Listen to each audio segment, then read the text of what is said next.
One of the things that we've noticed since the flood is the number of calls to the crisis line for suicide prevention have gone up. And I saw Peter Tian out there. Peter's done a lot of work, I know, on crisis and emergency recovery. And one of the things we were told in this community is that when you have a natural disaster like this, you're going to have people who are going to have mental health needs, but you may not see them right away, because people are in a crisis and they're busy recovering and they're busy trying to just adapt and get their house back. But after a period of time, after that initial kind of burst of, okay, we're going to come back, some of the depression begins to set in. And so what we've seen is we have seen increases in mental health referrals. As we said with the suicide hotline, we've seen an increase from 1,700 calls in 2007 to over 2,000 calls in 2010. And we expect that we're going to see more of that. The other thing I think in the health arena is we're trying to move some of our focus at United Way, not only just crisis needs and crisis intervention, but how do we help the community be healthier. And so the Blue Zone initiatives that you're hearing about, a lot of the prevention techniques about people making good healthy choices is really where we need to focus our efforts. In the income area, if you look at, we helped households become more financially stable.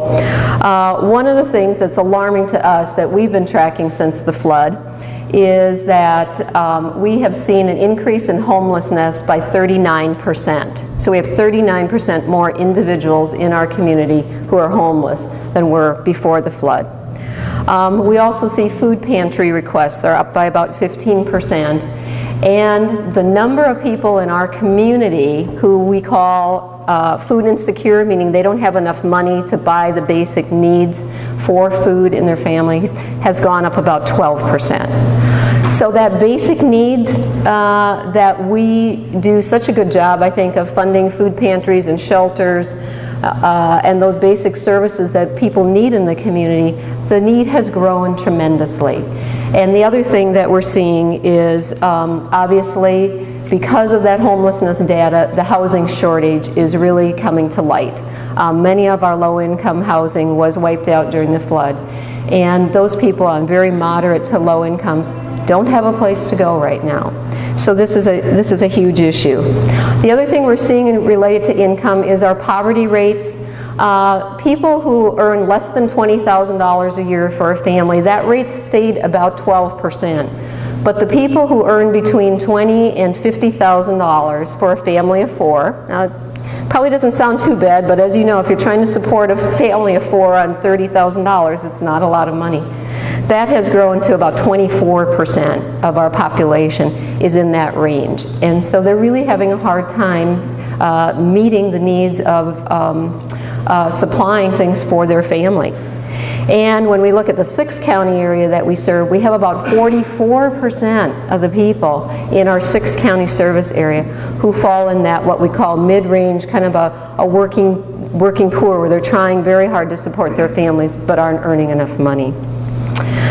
So in the income area, a lot of concerns that we're starting to see there. And one of the things we're doing is we're working with Kirkwood Community College now on a program called K-PACE, where we're trying to help people who maybe don't have a GED, don't have any education and training, and get them on a career track. So it's not just the emergency needs, but it's how do we help move people along.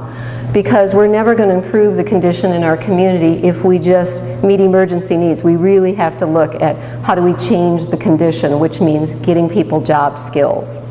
And everything you've heard from the job skill report says that most everyone in the future, in the needs in our community, are going to need more than a high school education. They're going to need some additional job training.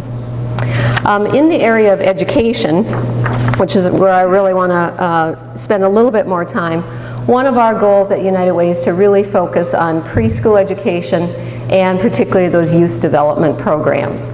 And what we're finding is that we have about 45% of the low-income children, age 0 to 5, in our community who are not ready to start kindergarten.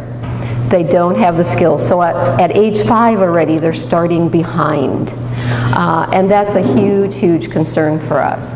One thing we just wanted to show you, this is from HACAP.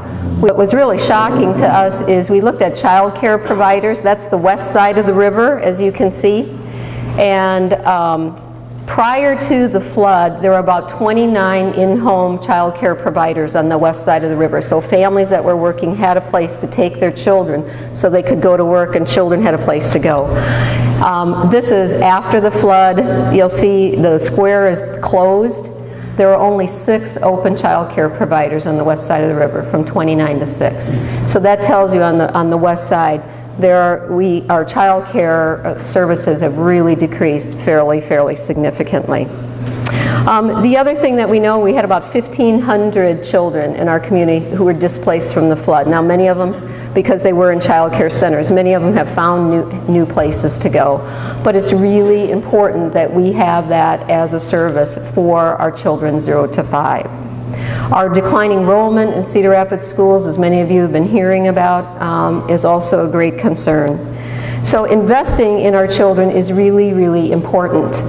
And about 2 years ago, we had a gentleman by the name of Rob Greenwald from the Federal Reserve in Minneapolis come in and talk about when you invest in children, particularly early childhood education, it's about a 10-to-1 investment payback. So if you invest $6,000 in a child 0 to 5, you're going to reap more than 10% in terms of a $60,000 investment. Those kids are going to stay in school, they're going to graduate, and they're going to go on and get an education. So it's a very small investment with a big payoff for us in the end.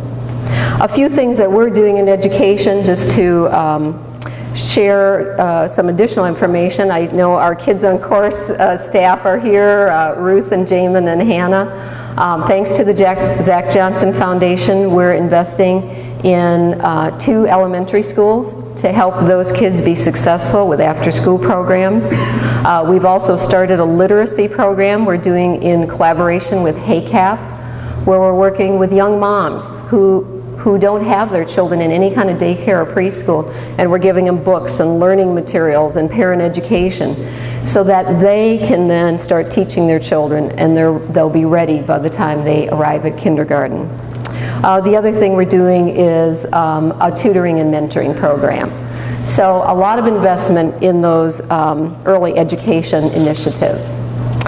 When we look at all this data, sometimes you can say, gee, is the condition of the community getting better or worse? Well, obviously we have a lot of challenges, but I think there's also some bright spots out there. One of the bright spots and one of the challenges I have for all of you as a service club is volunteerism is a way that you can help. Right now we have moved from 6th in the nation to 2nd in the nation in terms of the amount of volunteerism that we do in the state of Iowa. About 35% of the people in Iowa and in Cedar Rapids volunteer, but we need more of you.